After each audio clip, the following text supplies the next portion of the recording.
48 National Disability Rights Week gisaulog sa provincial government sa Davao del Norte.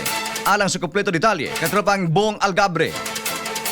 XFM Report. Gisaulog sa Provincial Government of Davao del Norte ang 48th National Disability Rights Week pinaagi sa usa ka dakong kalihukan sa Davnor Gym diin gipasidunggan ang talento, kahanas ug kontribusyon sa mga person with disabilities kon PWDs gikan sa nagkadiyang lungsod ug syudad sa probinsya sa Davao del Norte. Kabahin sa selebrasyon ang Boss Display Competition, Filipino Traditional Attire Showcase ug Folk Dance Competition nga nagapakita sa abilidad, paggamamugnaon ug determinasyon sa mga PWD.